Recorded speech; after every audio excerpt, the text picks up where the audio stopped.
Така. Здравейте! Само секунда. Здравейте, казвам се Натали, представете се. Майката на Боян Топчийски, иначе Ина, но никой не ме знае. Може ли да ни разкажете малко повече за него, от кога се занимава с фотография, в домашна среда, какъв е той в домашна среда? Разкажете ни. Това е смешният път на Боян Топчийски към фотографията, мога да разкажа. Само това мога да разкажа. Как едно 10-годишно хлапе гледаше разни стримари в YouTube и каза: аз ще правя стримове.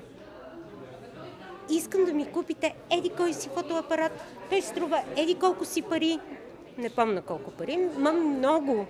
И ние с баща му просто се фанахме за главата, нали, всъщност. И решихме, че трябва да поговорим с него. Не може просто така да реши да стане стримър, защото, примерно, ще му вземем фотоапарата, ще снима 2 клипа, ще види, че нищо не прави. Ще зареже фотоапарата и какво правим с този фотоапарат? Но казахме, виж какво.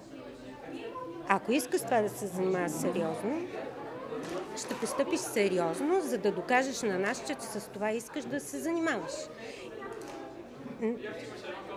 Нека да те приемат има училище, където можеш да учиш фотография, да се занимаваш с операторство и така нататък.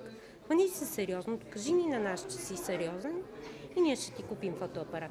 За тия 2 години, докато кандидатства, той толкова се влюби в фотографията, защото всички стримове има и от тях фотографии, гледаш. Така се влюби в фотографията, че просто от тогава вече само за това живее.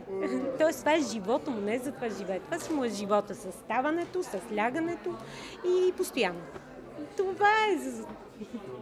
Много ви благодаря. Това е. И много се гордее майка му с него и баща му също. Благодаря.